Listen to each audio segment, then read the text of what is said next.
Hello student, स्वागत है आप सभी का एक बार फिर से हमारे इस ऑफिशियल यूट्यूब चैनल में जिसका नाम है एस सोल सॉल्यूशन। मैं चंदन कुमार हाजिर हूँ आप सभी के सामने अपनी एक और नई वीडियो के साथ। सो गाइस, आज की इस नई वीडियो में हम बात करेंगे उन सभी स्टूडेंट्स के लिए जो कि SOL, NC वेब या फिर वो दिल्ली यूनिवर्सिटी में किसी भी रेगुलर कॉलेज के स्टूडेंट्स हैं और उनके पास में BA पॉलिटिकल साइंस ऑनर्स यानी राजनीतिक विज्ञान का कोर्स है और वो अपने 6th सेमेस्टर के ऑफलाइन या ऑनलाइन एग्ज़ाम्स की तैयारी कर रहे हैं। तो पहली बात तो अब की बार आप सभी के ऑफलाइन एग्ज़ाम होने वाले हैं, तो आप सभी की बहुत ज़्यादा डिमांड आ रही थी। सबसे पहली बात तो मैंने वैसे तो आप लोगों के लिए इंपॉर्टेंट वीडियोस लाने स्टार्ट कर दी, पर बहुत सारे स्टूडेंट्स कह रहे हैं कि सर टाइम कम बचा है तो हम अपनी तैयारी अच्छे से कर पाएँ, इसके लिए आप क्या करिए, कुछ सिलेबस के जो इंपॉर्टेंट टॉपिक्स हैं उनके बारे में बता दीजिए।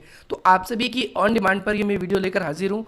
आज का जो आपका ये सब्जेक्ट है ये डिसिप्लिन स्पेसिफिक इलेक्टिव DSC 4 यानी ये वो सब्जेक्ट है जो कि मेन सब्जेक्ट है। आप सभी को पता है आपके हर एक सेमेस्टर में 4 सब्जेक्ट होते हैं, उनमें से एक है और ये सभी स्टूडेंट्स के पास होंगे। ऐसा नहीं है कि किसी एक स्टूडेंट्स के पास होंगे या नहीं होंगे। तो वो सभी स्टूडेंट्स जो BA पॉलिटिकल साइंस ऑनर्स के, चाहे NC वेब के, SOL के, उन सभी के लिए इंपॉर्टेंट है आज के वीडियो। स्टूडेंट्स, यहाँ पर बुक का नाम आप सभी के सामने मेंशन है, वैश्वीकरण की दुनिया में भारत की विदेश नीति। तो यहाँ पर सबसे पहली बात आप सभी को ध्यान रखना है कि ये विदेश नीति की बुक है। तो आपका एक क्वेश्चन आपके एग्जाम में मोस्ट इंपॉर्टेंट और 110% मैं आपको कह दूंगा कि यहाँ पर से एक क्वेश्चन पक्का भारत की विदेश नीति से आएगा ही आएगा। इसमें यूनिट कौन कौन सी आ रही है, तो आपकी सिर्फ 3 यूनिट है, बट बीच बीच में से छोड़ी गई है। अभी बीच बीच में से क्यों छोड़ी गई है, क्योंकि आपने जब 5th सेमेस्टर का ऑनलाइन एग्जाम दिया था या फिर 5th सेमेस्टर में जो स्टूडेंट्स थे, जैसे एक के बाद आप यहाँ पर तीसरी यूनिट देख रहे हो, तीसरे के बाद में चौथी पांचवी गायब है, आप छठी देख रहे हो। तो ये जो यूनिट है 2, 4 और 5 ये आपने 5th सेमेस्टर में पढ़ी हैगी, उसी कोर्स को आगे बढ़ाया गया है। चलिए हम एक एक करके आप सभी के सिलेबस को या और सब चीज़ों को हम डिस्कस करते हैं। सबसे पहले ये बुक है, आपके चैप्टर के नाम यहाँ पर कौन कौन से चैप्टर आ रहे हैं। फर्स्ट यूनिट में आपको क्या करना है, भारत की विदेश नीति। तो भाई भारत की विदेश नीति क्या है, इसके उत्तर औपनिवेशिक राज्य से, यानी कैसे उत्तर औपनिवेशिक राज्य अंतर्राष्ट्रीय स्तर पर ये बने।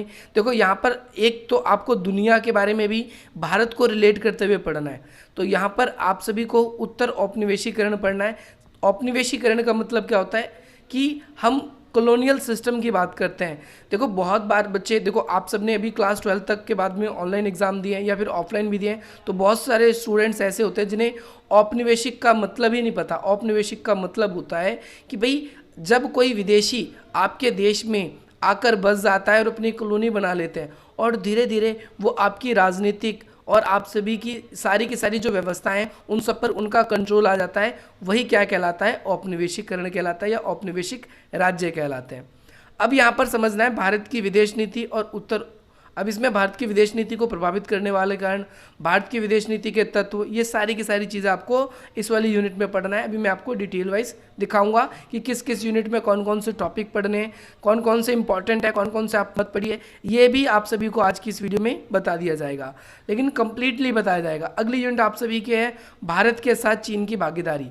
तो भाई भारत के साथ चीन के संबंध है और इसमें सबसे इंपॉर्टेंट क्या है कि आप सभी के कोविड-19 के टाइम पे जो आप सभी जानते हैं कि चाइना से हमारा डोकलाम विवाद हुआ था, उसके बारे में भी आप सभी को पढ़ना है। तो अपडेटेड कंटेंट है, ये बहुत अच्छी चीज़ है कि दिल्ली यूनिवर्सिटी आपको अपडेटेड चीज़ें पढ़ानी स्टार्ट कर रही है। नहीं तो पहले SOL के अंदर क्या होता था, वही पुराना सिलेबस चलता था जो सदियों से चला आ रहा था काफ़ी लंबे समय से। लेकिन आप सभी को नई नई चीज़ें पढ़नी है, तो नई नई चीज़ें आप लोगों को ज़्यादा मटेरियल कहीं और मिलेगा भी नहीं। तो आप लोगों के लिए ये सफिशिएंट रहेगा कि आप अपने SOL का जो स्टडी मटेरियल है या जो हमारी ओर से आप सभी के लिए वीडियो आएगी उन सबको अधिक से अधिक आप फॉलो करने की कोशिश करें।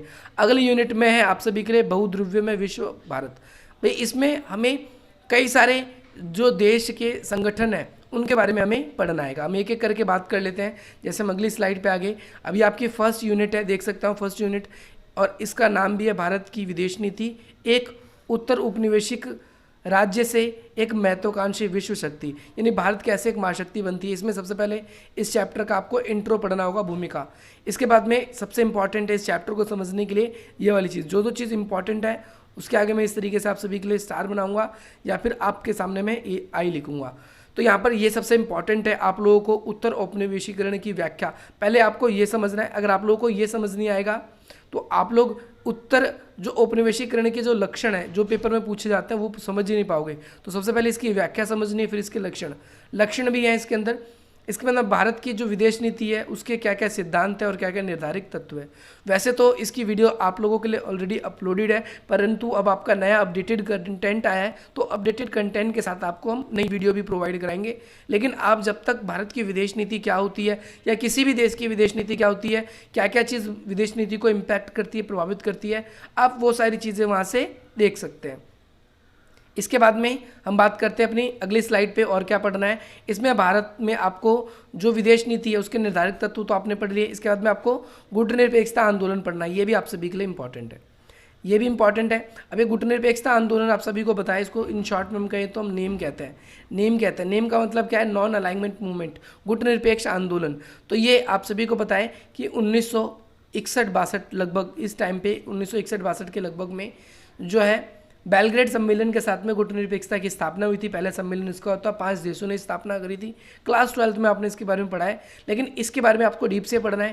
क्वेश्चन आप लोगों के पहले मैं बता दूं, क्योंकि बहुत सारे स्टूडेंट्स अब तक ऑनलाइन एग्जाम दे रहे थे, तो उन लोगों को प्रॉब्लम इस चीज़ में आ रही थी कि स्टूडेंट से पूछ रहे थे कि सर कितना लिखना है, क्योंकि ऑनलाइन में तो घर से था। तो आप लोगों को मिनिमम मैं बता दूं, कम से कम आपकी स्पीड नहीं भी है तो आपको अपने एक आंसर को 6 पेजेस तक तो लेके चलना है। अब ये बोलेंगे 6 पेजेस कैसे, तो आप जैसे एक साइड आपने लिखा ये पहला पेज है, उसके दूसरी तरफ वो आपका दूसरा पेज है, यानी सिंगल पेज अगर आप यूज़ करें तो 3 पेज आपके खड़े होने चाहिए, खड़े 3 पेज आप लोगों के होने चाहिए। इतना आप लोगों को लिखना है। और इंक्लूडिंग निष्कर्ष, आपसे गुटनिरपेक्षता की यूनिट से बहुत सारे क्वेश्चन बनाता है। तो गुटनिरपेक्षता की जब ये यूनिट आएगी तो इसके जब हम आपको एक्सप्लेन करेंगे तो बहुत अच्छे से एक्सप्लेन करेंगे। वैसे गुटनिरपेक्षता से रिलेट करती हुई आपकी बहुत सारी वीडियो ऑलरेडी अपलोडेड है। भारत की परमाणु नीति, इसके ऊपर क्वेश्चन बनता है। आप लोगों के लिए जो एक्सरसाइज दी गई है उसके अंदर भी ये क्वेश्चन का जिक्र किया गया, तो इसी क्वेश्चन भी बन सकता है। बल्कि गुटनिरपेक्षता का उसमें जिक्र नहीं है, लेकिन ये भी इंपॉर्टेंट है, आपको ये भी पढ़ना है। भारत की जो नई आर्थिक नीति है इसके बारे में आप सभी को पढ़ना है। दक्षिण एशिया के अंदर भारत की क्या भूमिका है। आपने दक्षिण एशिया आप सभी ने पढ़ रखा है सार्क के बारे में, क्लास 12th में आपने सार्क के बारे में पढ़ रखा है, south Asian association regional cooperation, है ना। तो आप इस तरीके से आप दक्षिण एशिया में भारत की क्या भूमिका, आप इसके बारे में पढ़ेंगे इस यूनिट के अंदर, डीप से पढ़ेंगे, ना कि सिर्फ पढ़ेंगे। अंतर्राष्ट्रीय राजनीति में भारत की महत्व, यानी अंतर्राष्ट्रीय राजनीति में भारत का क्या महत्व है, और इसके बाद में आपका निष्कर्ष आ जाएगा। संबंध सूची का मतलब यह है आपकी कौन कौन सी बुक अगर आप मार्केट से परचेज करना चाहते हो, लाइब्रेरी से खरीदना चाहते हो, या ऑनलाइन किसी का सब्सक्रिप्शन लेना चाहते हो, तो आप किन किन बुक्स को परचेज कर सकते हो, उसके बारे में ये संदर्भ सूची होती है। और लास्ट में कुछ इंपॉर्टेंट क्वेश्चन होंगे आपके इस यूनिट के अंदर जो आप सभी के एग्जाम में जिसमें से पूछे जा सकते हैं। तो चलिए नेक्स्ट क्वेश्चन की ओर मूव करते हैं। अगली यूनिट है आप सभी के लिए यूनिट नंबर 3। ये सेकंड यूनिट है, नाम 3 है लेकिन सेकंड यूनिट है। इसमें भारत और चाइना के साथ हमें भागीदारी यानी संबंधों के बारे में पढ़ना है। सबसे पहले भारत और चाइना की ऐतिहासिक पृष्ठभूमि पढ़ेंगे, कैसे हमारे इतिहास में संबंध रहे थे, कैसे भारत आज़ाद हुआ तो उसमें कैसे संबंध रहे थे। इसके बाद में द्विपक्षीय संबंधों की प्रासंगिकता, यानी कैसे कैसे हमारे संबंध जो है वो थोड़े थोड़े बेहतर होते हैं। जैसे द्विपक्षीय आप सभी को पता है हिंदी चीनी भाई पंचशील समझौता, उसके बारे में इसके अंदर हमें पढ़ना होगा। इसके बाद में आगे चल के 1962 में जो है हमारा चाइना के साथ जो वॉर हो जाता है, उसके बाद जो हमारे रिलेशन ख़राब हो जाते हैं, उसके बारे में हमें पढ़ना है। क्यों युद्ध हुआ, कैसे हुआ, युद्ध के क्या परिणाम निकले, ये सारी चीज़ें। अगला हमें तिब्बत का मुद्दा पढ़ना है। आप सभी को पता है कि जो 1962 का हमारा युद्ध था वो तिब्बत के मुद्दे से था, और तिब्बत को चाइना ने पूरी तरीके से हथिया लिया है। इनके दलाई लामा ने हमसे हेल्प मांगी थी और इसी वजह से हमने हाँ भी कर दी थी, तो चाइना ने हम पे हमला किया था और इसकी वजह से हमारे भारी सेना का नुकसान भी हुआ था और इस वजह से हमारा उनका युद्ध भी हुआ। इसके बाद में भारत के आर्थिक संबंध, व्यावसायिक संबंध कैसे चाइना के साथ में, ये पढ़ना है। इसके बाद में हमें दक्षिण एशिया में बोल्ट रोड, जो रोड है चाइना डायरेक्टली अलग अलग देशों में बना रहा है अपने व्यापार को बढ़ाने में, तो उसके बारे में पढ़ना है, क्या इसका महत्व है। जैसे आप सभी पढ़ेंगे, जैसे फॉर एग्जांपल आप सभी को पता है कि ये जम्मू एंड कश्मीर का इस तरीके से ऊपर का पोर्शन है, जम्मू एंड कश्मीर का उस तरीके का ऊपर का पोर्शन है, तो यहाँ पर ये पाक-ए-दिन कश्मीर है, ये ऑक्साई चीन का एरिया है। तो यहाँ पर भी चाइना ने अपने बॉर्डर बना रखे हैं व्यापार को बढ़ाने के लिए, और यहाँ से भी चाइना ने अब अपना रोड बना दिया है, तो इसके बारे में आप सबको पढ़ना है। इसके बाद में गलवान वैली की जो घटना थी 2019-20 के करीब की, आपको ये भी पढ़ना है। ये कंटेंट अपडेटेड है। कोरोना संकट और वैश्विक चुनौती, कोरोना वायरस के बारे में भी पढ़ना है। तो आप लोग इजी भी रहेगा आप लोगों के लिए, क्योंकि करंट में आप सब इसको बहुत अच्छे तरीके से समझ चुके हो, और भविष्य में चाइना और भारत के संबंध कैसे हो सकते हैं इसके बारे में भी आपसे पूछा जा सकता है। तो इसके बारे में भी हम बात करेंगे अच्छे डीप से, अच्छी तरीके से। अगली यूनिट की ओर मूव कर रहे हैं। अगला क्वेश्चन आप सभी के लिए एग्जाम में, या जो अगला सिलेबस है आपका 3rd यूनिट, इसमें देखो एक ही यूनिट के अंदर कई सारी चीज़ें पढ़नी है, और कई सारी नहीं बहुत सारी पढ़नी है, क्योंकि हम टीचर हैं, हम पढ़ाते हैं तो हमको पता है। अब अगला आपको पढ़ना है समकालीन बहुध्रुवीय विश्व और भारत, यानी समकालीन विश्व में बहुध्रुवीय का मतलब क्या है। यहाँ पर यानी पावर जो है किसी एक जगह केंद्रित नहीं है। आज अंतर्राष्ट्रीय स्तर पर बहुत सारे ऐसे संगठन बन गए हैं जो कि बहुध्रुवीय हो गए, उस समय भारत की क्या भूमिका है। तो इसमें सबसे पहले आप इसका इंट्रो पढ़ेंगे। अब इसमें सबसे पहले पढ़ेंगे बहुध्रुवीयता क्या होती है। बहुध्रुवीयता यानी शक्ति का कोई एक केंद्र नहीं है। बहुध्रुवीयता हो गया, आप सत्ता के वैकल्पिक केंद्र क्लास 12th में पढ़ के आए, तो बहुध्रुवीयता को आप अच्छी तरीके से समझते होंगे। बाकी हम डिटेल वाइज बात करेंगे जब आपको पढ़ाएंगे। तो निम्न के बारे में पढ़ेंगे, और इसके बाद में हम नीचे कुछ चीज़ों के बारे में पढ़ेंगे, जैसे कि मैं आपको बता देता हूँ। इसके अंदर हम बहुध्रुवीयता क्या है इसके बारे में पढ़ना है, यूरोपियन यूनियन के बारे में पढ़ना है। इसके बारे में ऑलरेडी वीडियो अपलोडेड है, लेकिन नई नई चीज़ें कुछ आप लोगों के लिए सिलेबस में ऐड हुई है, तो नई वीडियोज़ आएगी।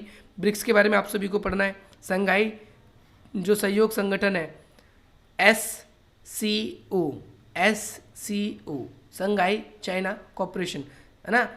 इसमें संघाई का मतलब क्या है, आप सभी को इसमें रिलेट करते हुए चाइना से बहुत इंपॉर्टेंट है। लास्ट में इसका निष्कर्ष तो आप सभी को बता दूं, 1, 2 और ये 3, इन तीनों से एक रिलेट करता हुआ पक्का है आप सभी के एग्जाम में क्वेश्चन यहाँ से भी बनेगा। इसके बाद में संदर्भ है, और लास्ट में सिर्फ आपके अभ्यास क्वेश्चन आंसर दिए गए, और इसी के साथ में ये जो पूरी की पूरी यूनिट है वो आप लोगों की खत्म हो जाएगी।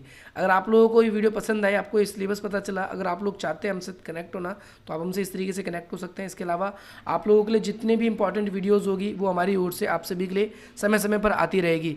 बाकी अगर आप लोगों को ये वीडियो पसंद आई, या भविष्य में आप हमारी वीडियो का लगातार एक्सेस करना चाहते हैं, तो आप टेलीग्राम पर हमें ज्वाइन करें, उसका लिंक डिस्क्रिप्शन बॉक्स में। इसके अलावा इंस्टाग्राम पर आप हमें फॉलो करके अपनी कोई भी क्वेरी पर्सनली मुझे भी, और ऑफिशियल हमारा जो पेज है उस पर भी आप हमें भेज सकते हैं अपनी क्वेरीज को, या इसके अलावा आप सभी हमें इस नंबर के थ्रू भी हमसे कांटेक्ट कर सकते हैं। तो चलिए मिलते हैं हम आपसे अपनी अगली वीडियो में। जय हिंद, जय भारत।